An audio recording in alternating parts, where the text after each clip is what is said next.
أعوذ بالله من الشيطان الرجيم. بسم الله الرحمن الرحيم. بسم الله الرحمن الرحيم. السلام عليكم ورحمة الله وبركاته. الحمد لله رب العالمين. اللهم صل على سيدنا محمد وعلى آل سيدنا محمد وسلم تسليما كثيرا. سبحانك لا علم لنا إلا ما علمتنا إنك أنت العليم الحكيم. Para habaib yang saya cintai, para alim ulama, para kiai yang saya banggakan, yang saya muliakan, guru kita bersama yang sudah memberikan banyak ilmu buat kita semua. Memang luar biasa beratnya dan susahnya untuk menjaga lisan. Kita lebih merasa enak berbicara daripada memilih diam. Kita lebih menghabiskan waktu ngobrol daripada diisi dengan zikir. Bahaya lidah, dia bukan hanya menjadi pintu hati, bahkan bisa menjadi sebab terisi hati-hati dengan titik hitam. Titik hitam demi titik hitam demi titik hitam sampai hatinya menjadi hitam. Tidak, la yunkiru munkaran wa la ya'rifu ma'rufan. Tidak akan mengetahui ma'ruf dan tidak membedakan antara ma'ruf dan munkar. Sangat bahaya lidah kita. Makanya Rasulullah sallallahu alaihi wasallam menggambarkan di hadis yang sahih, "Man kana yu'minu billahi wal yawmil akhir falyaqul khairan aw liyasmut." Ada dua pilihan. Kalau anda beriman kepada Allah dan hari akhirat, berkatalah yang baik atau diam. Berarti menurut saya, apalagi di masa sekarang, jauh lebih baik memilih diam daripada berbicara. Idza kana al-kalamu min fiddah fas-sukutu min dhahab.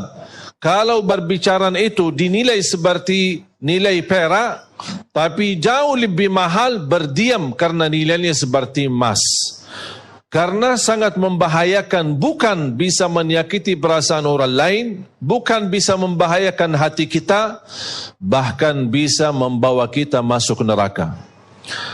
Rubba kalimatin yaquluha qail la yulqi laha balan min sakhatillah tahwi bihi fin nari 70 kharifa.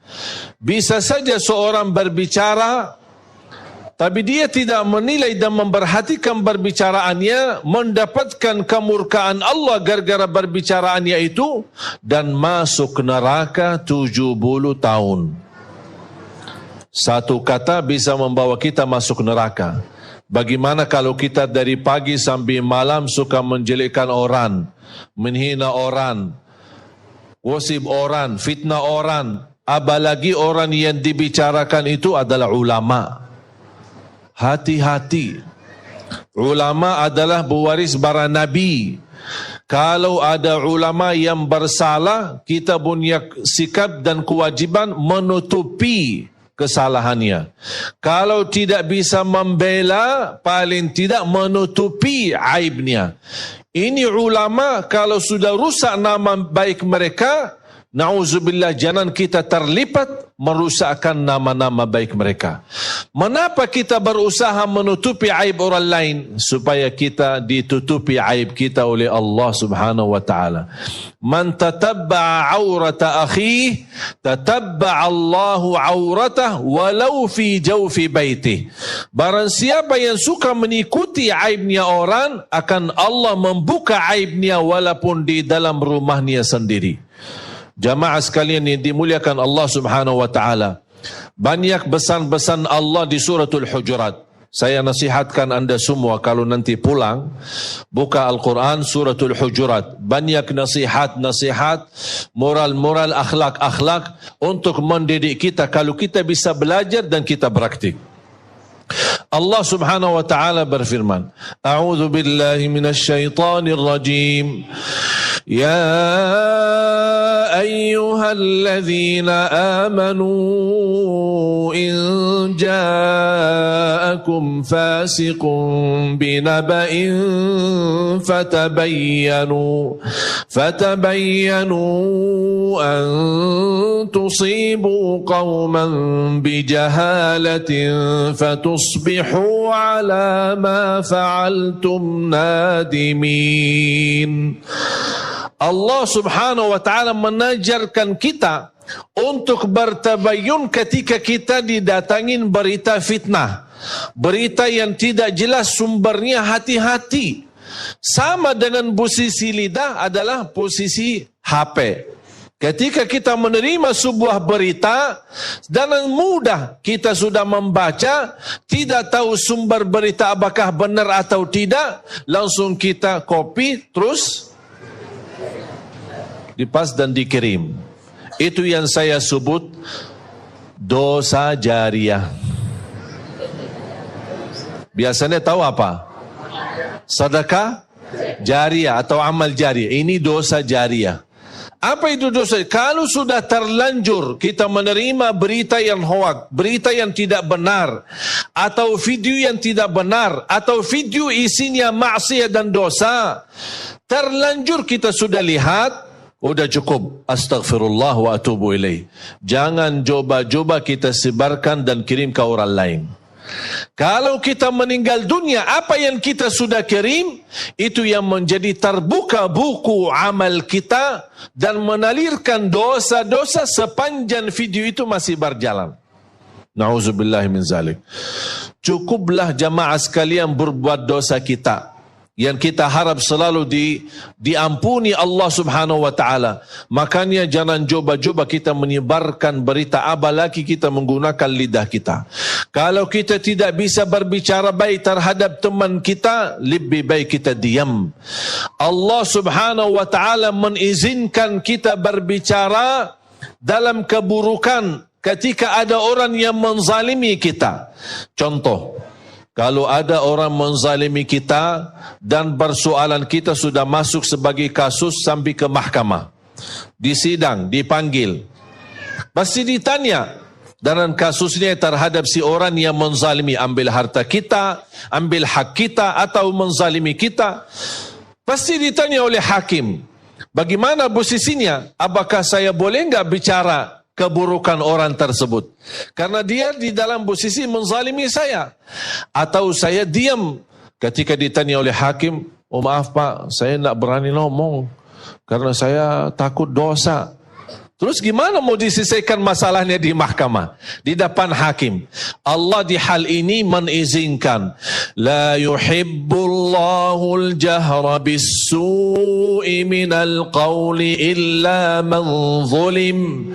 Allah tidak suka orang-orang yang berbicara buruk terhadap orang lain, kecuali orang-orang yang pernah dizalimi. Kalau ada orang menzalimi kita, orang-orang menyakiti kita, kita berhak membela, kita berhak berbicara, tapi tidak boleh berlebihan. Artinya ketika kita ingin membalas, ingin menyampaikan, ingin menolong hajat-hajat kita kepada hakim atau kepada orang-orang yang bisa membantu kita, tidak boleh menjadi di posisi dizalimi, menjadi orang yang menzalimi.